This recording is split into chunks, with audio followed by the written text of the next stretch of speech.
Hello, my name is Naomi Richardson, and welcome to another episode of the Power of Girlhood's Power Chat series. And Happy New Year's. Today, I will be interviewing Asia Hamilton and Nicole Connell, two women who are powerhouses in the art and creativity field, to discuss their experience in the arts and culture field, along with their very own practices and creations. How are you guys today? Doing good. Doing well, Great. thank you. If you guys don't mind introducing yourselves, just telling us a little bit about you guys before I start the questions, and that would be great. Sure. So I'm Asia Hamilton. I own Norwest Gallery of Art. I am an artist. I've been an artist and professional artist for, well over 20 years with a focus in photography, fine art photography, but definitely have gone on a very long journey of art and have experienced many different careers as far as like curatorial, all the way up to administrative work. So yeah, I'm excited to be on the show and just sharing about those things. Thank you. Hmm. Well, I'm Nicole, and I'm in California, and I do two things professionally, both strongly influenced by creativity. I wouldn't necessarily call myself an artist per se, although I like art. I support kids who learn differently than school wants them to learn, and sometimes I help them get out of school and create a new pathway forward that's really based on who they are. And I also do girls' leadership work. And one of the projects that we're doing in the Girl Shine Bright world is a card deck of beautiful art created by girls. So it's just this beautiful space for girls to create a product and put it out there. And it's kind of like this big fun experiment of, wow, how do we share our art and writing with a broader audience? I love that. Thank you guys so much for, having this opportunity to interview you guys. I'm going to start off with the first question.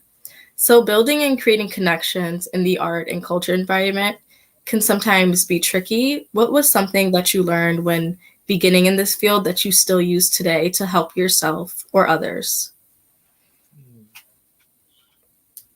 Well, I would say like really starting in this career, as an artist, I wanted to, I was looking for a space to exhibit my work and spaces to just have a platform to have a voice. And being a new artist and being a new, just being new to the emerging artist is what I'm getting at.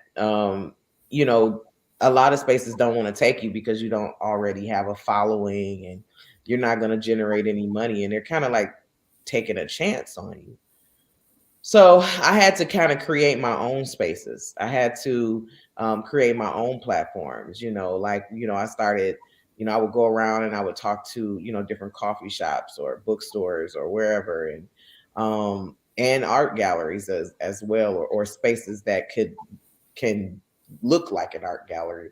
Um, and I would just ask them flat out, like, can I show in your space? Can I exhibit? So I think one of the main things that really built my my knowledge and just my drive was just really going after it. Just really making a way out of no way. Don't not being discouraged by um the system, but creating my own system to to move forward. And that was one of the main reasons why I opened up the art gallery, at all. There was still this pushback and this, having to ask, and it's okay to ask, it's okay to want to ask, but definitely you get tired of it after a while and you say, you know what, I'm just gonna do it myself. I can move a lot faster in that way, and that's facts. So I would just say just go for it. Make the waves and move forward on whatever your endeavor is. Thank you. Mhm. Yeah, well, I would say so. I'm definitely not an expert in the arts and culture space. but doing this art project with girls has just been this experiment. And I think what I found is when I stay anchored to the excitement and like why I'm doing it, and I just go around and like if I go on a walk, I can't help but not tell my neighbor about like what we're doing, and I carry the cards with me, and I have them here, and this is the back that Yana designed, and this one I just kind of picked for today. This one is by Aditi. And, I just have them with me, and I'm like, hey, look at this. And, some people think they're really cool and like want to learn more about them. And some people, it's not their thing. And I think just learning to not take that personally, but staying rooted in my excitement of like, I have to share with you. Like, this is so fun. And the girls' art is so cool. Do you want to see? And not being attached to the outcome. I love that. Thank you. So, how do you come about supporting artists who aren't usually seen and heard in these spaces, and how do you critically use your experience to impact others? You go, Nicole. Okay. Can you repeat the question one more time? Yeah, of course. How do you come about supporting artists who aren't usually seen and heard in these spaces, and how do you critically use your experience to impact others? So again, I'm not coming from a lot of research or experience. I was just like, I think girls are so much more capable than we give them credit for, and they are amazing creators. And so many girls have all of this amazing art that they've created that like maybe gets a grade and then lives in their closet. And so I was just like, let's create this project. I don't quite know how to do it, but let's try and let's see what happens. And let's get your art out there in the hands of, maybe a girl in Oklahoma will receive a deck one day. And just showing that, to me, what's most important is showing that their art matters. And there's also beautiful writing with this deck, and their writing matters. And even though I don't know exactly how it's all going to work, is just to believe in it enough to say like, yes, let's create a card deck and let's share it with as many people as we can. And some will like it and some won't, and that's okay. But it deserves to be seen. And I can say that, especially from everyone who's interacted with the deck, they're so touched by it, because it's not very often that you see girls' art with inspiring messages on it. And the girls really put a lot into it. Yeah. I definitely want a deck. Oh. Make sure you send it, or, let me know where I can purchase one at. Thank you. I will. Definitely. And hopefully we can hear more about your project and about the girls and how you came to, get involved with them, because what you're talking about just sounds really cool. Thank you. Really cool. So platforms, I specifically work with, I work with all artists and all genres of artists. I particularly focus on contemporary African-American art as well as African artists. And I get a lot of emerging artists to contact me, wanting to exhibit in the gallery. And so I make sure that I save space for them, because everybody wants their opportunity to exhibit their work. I've talked to, I've had people in the gallery, didn't even know that they were artists. They, like it was this one gentleman, his name is Cyrus, and he was just such a dope photographer. He worked for the city of Detroit, and I thought that his work was dope. And I said, how would you like to exhibit some of your work in one of our photography exhibits? And he was like, you know what? I never even thought about exhibit, doing putting my work in a show. And I was like, why not? I said, your work is art. You're the way that you are composing the work, and the, the color and the light, and photography is an art, And so he was just like, oh, wow. So he still credits like, man, I never even really thought of my work as art. And I really appreciate you for bringing that out of me. And I feel like it's made him a more creative person. I've always felt like the underdog, there's the popular kids, and then there's the, and then there's me or whatever. And so I had to be able to, you're trying to be a part of those spaces can be stressful. And even when you get in there, it's still like, there's very cliquish. So I wanted to create a space that is filled with love, where everybody can feel welcome. And I know that people feel that when they come in the door. So I definitely provide opportunities for, just on a business level, opportunities for, new and emerging artists, and those artists that feel like they haven't been seen yet, so yeah, it's important to be able to give back in that way, because somebody did it for me. So, they'll do it for the next person in the next generation. And that's how we want to, weave the fabric of our lives. I really like that. So our next question is about Nicole. You mentioned you had this amazing creative project you're currently working on with your girls program. We're just wondering, could you just tell us a little bit more about it? Yeah, it all started as a dream like 2 years ago. I love card decks, and I didn't really see one for girls, and so I really wanted to create one. And it was just one of those synchronistic things that I just kept meeting these girls that were amazing artists, and I was like, "Oh, do you want to be part of this? Do you want to be part of this?" And I was so hesitant because, I feel like in our culture we're taught to be really good consumers and really good producers. Like, I'm great at buying things. I'm great at, producing things that people tell me to do. But to create something original that hasn't been created, like, oh, that was all scary.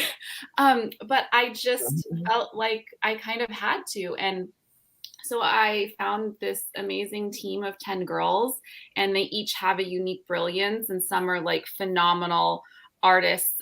Like Anusha, she worked with me to create the initial concept of the card deck, and her colored pencil is just incredible. And she helped me figure out that there's 4 categories to the cards, and they each have their own flavor, and it just kind of kept unfolding, and I kept going with it for 2 years. And now 2 years, it's almost done. We have like 5 more art pieces for the cards to do, and then it's pretty much done. And we just launched. I've never done a crowdfunding campaign, but I was like, I think we need to do this because we need help with the first print run. And so it was this kind of beautiful creative experiment of, can we create something without having tons of knowledge about creating a card deck? And the girls very much helped me figure things out. One of the girls, she's 12, and she calls whenever we meet, she's like, "This is our business meeting, and I'm your business partner." And that's really what I wanted to create, is like, this is not Nicole telling everyone how to do everything. This is us figuring out. And I did hold a big organizer role, but their voices influenced where the card deck went. So yeah, we just reached our crowdfunding goal, so that's really exciting. Congratulations. Yeah, we put it out there, and so the first test print or the first print run will go, and then we'll see what happens. There's so many ideas and so much fun energy, and it's just kind of like, okay, we'll see where it goes. But it's just been such a joy to see the girls really shine, and it's been. And I'm that lady that carries these cards in her bag, and I'm like, look at this, and it's been so fun just to see how lit up. Not everyone, but a lot of people are when they see the art and hear the writing. Nice. That's beautiful. I actually like that. a lot of not a lot. I got about 7 decks. Yeah, and like and as we're talking, I'm like, ooh, I should go get a new one, I love it. It's just a way to kind of get your spirit out there, and to be able to trust your higher self, and the universe. And I have to admit, over the years, I've gotten more in tune with the spirit, in using the cards. Because I remember my first deck I bought from Louise Hay, and it was on Hay House, which was many years ago. And I didn't know what I was getting into. And so I would get these cards that said you need to tune more into your synchronicities or different things like that.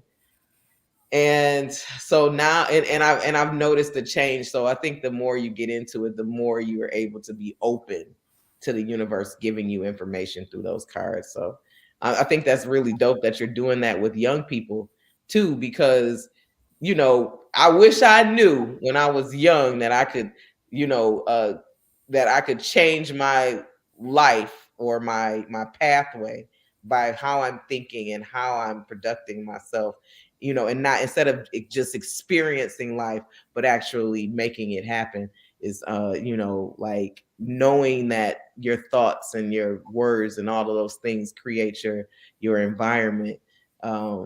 I think doing that with young girls is pretty awesome. So congratulations to you on Thank that. you. Yeah, what I realized as the deck is almost done, I'm like, these cards are like everything I wish I learned like before I went to college.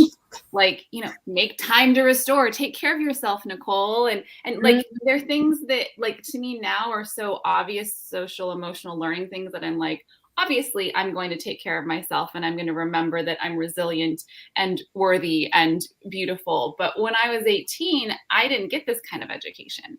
Yeah. And it's so important, I think.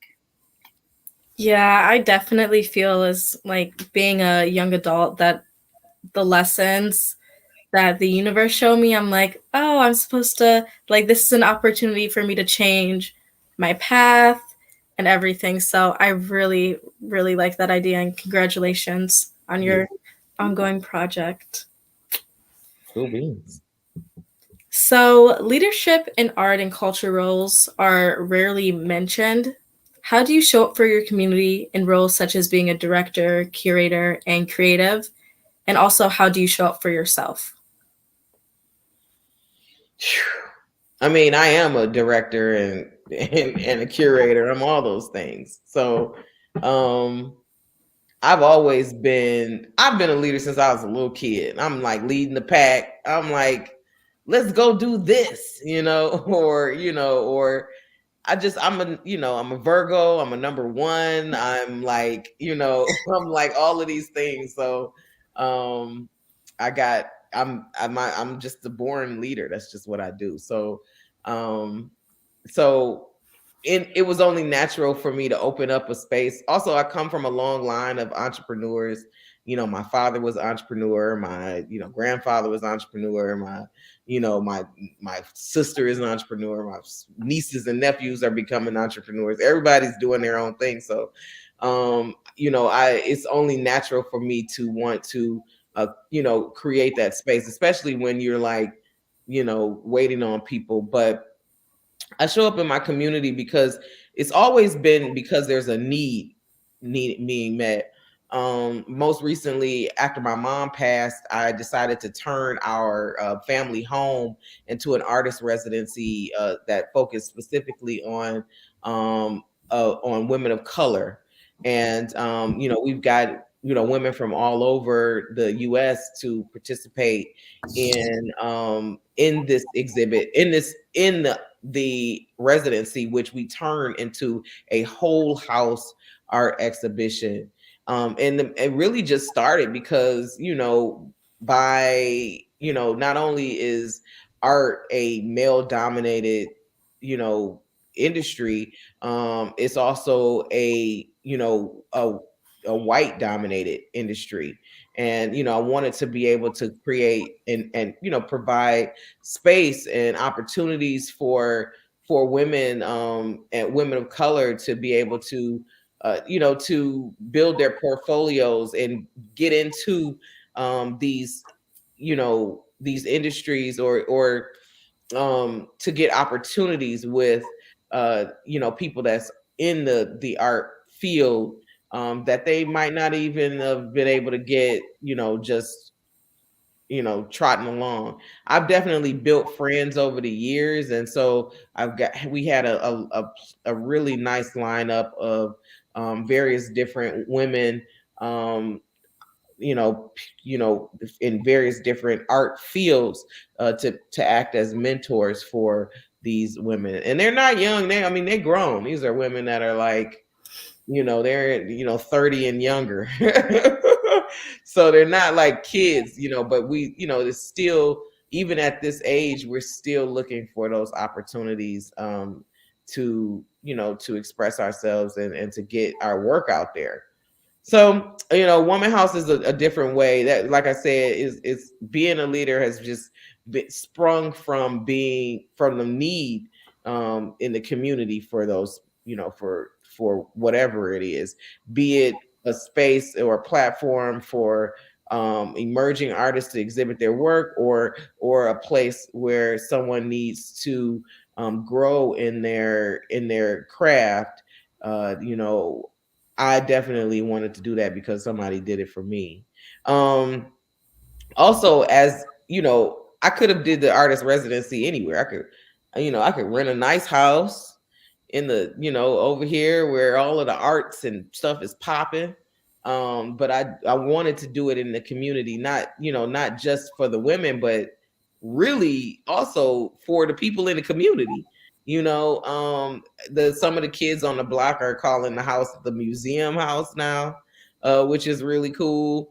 And when I was growing up, like, I wasn't thinking about being no artist, like, now, but I knew I was weird though. You know what I'm saying? Like, I'm definitely different. I'm not like everybody else. Something's different about me, and when I finally got into photography and started hanging around more artists, I felt like I had found my tribe.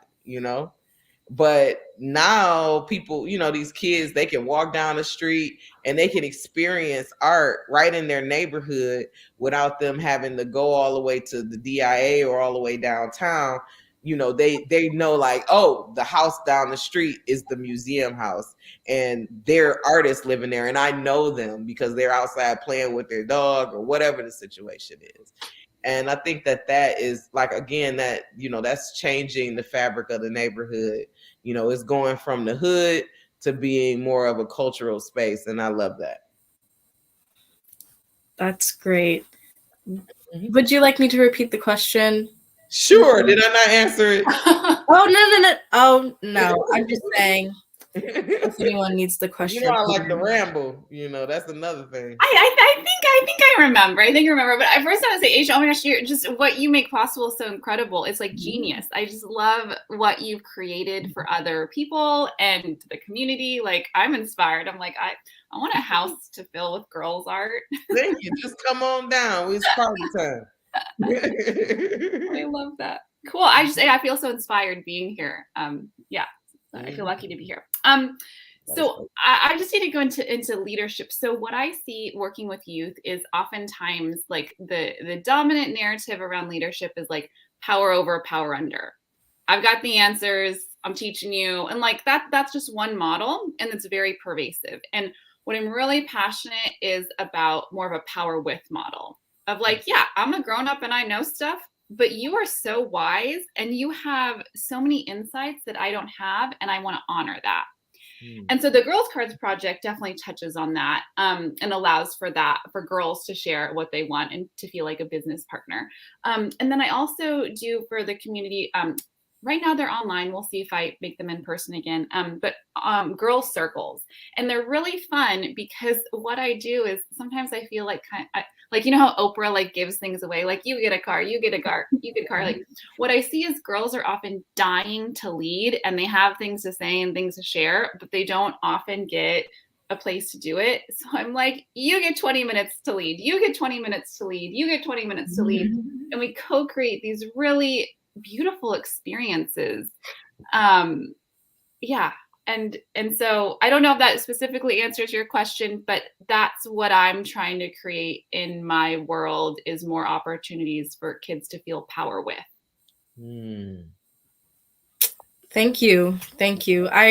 This is all, I feel as though these videos, interviewing people, I love having these videos because this is just advice and lessons to me that I can take home and just really think about. And this is also really inspiring, being someone who wants to be in the art field. The last question It really isn't a question, but describe your artistry when you were a youth and who impacted you from a young age. Mm, I think I'll go. Um, so again, I am a photographer. I'm trying to get back to my art because I've been so, focused on administrative things that, I do a little photography work here and there, and I shoot mostly portraiture, and lately I've gotten into a lot of landscape and textures, and I'm really creating like abstract work um through the lens, as opposed to with a paintbrush. But when I was younger, I used to take a lot of my personal experiences and try to tell that the story of the various different things that I've gone through. As I love being in love. I've been in a lot of relationships, and so I did a lot of it was a lot of the photography that I put out there was based on my experiences in love. And I think that that was just that was really me, using that work as a healing work, and also wanting to be able to, for it to be a healing work for other women. And so it's so funny because my friend sent me some photos and that I had took of her.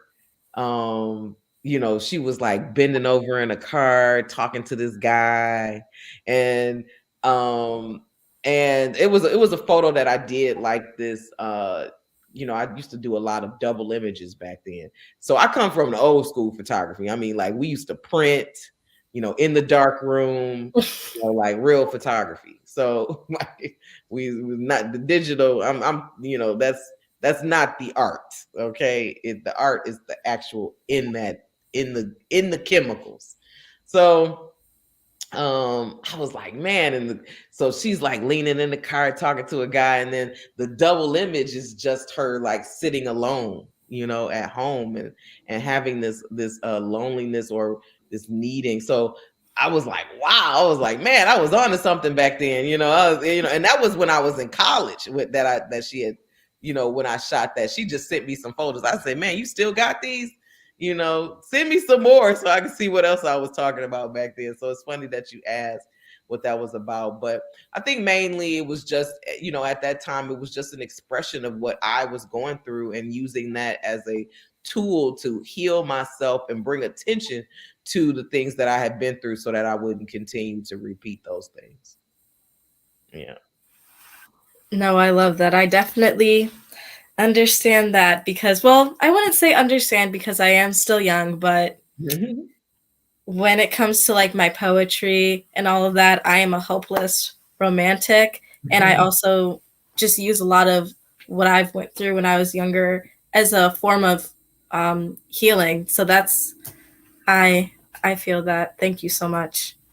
So, good job. Well, I'm not a professional artist, but when I was little, I really loved to draw cats and snails. I'm pretty sure that the snails got me through school because it would be like my linear notes, linear, and then I would just draw these like spirals and like make all of these snails on the side of my paper. And I think even though I'm not a photographer, I don't do painting necessarily. When I work with youth, there is like an art form to it, and I'm really leaning into the non-linear spiral, just like I would just always draw for myself when I was younger.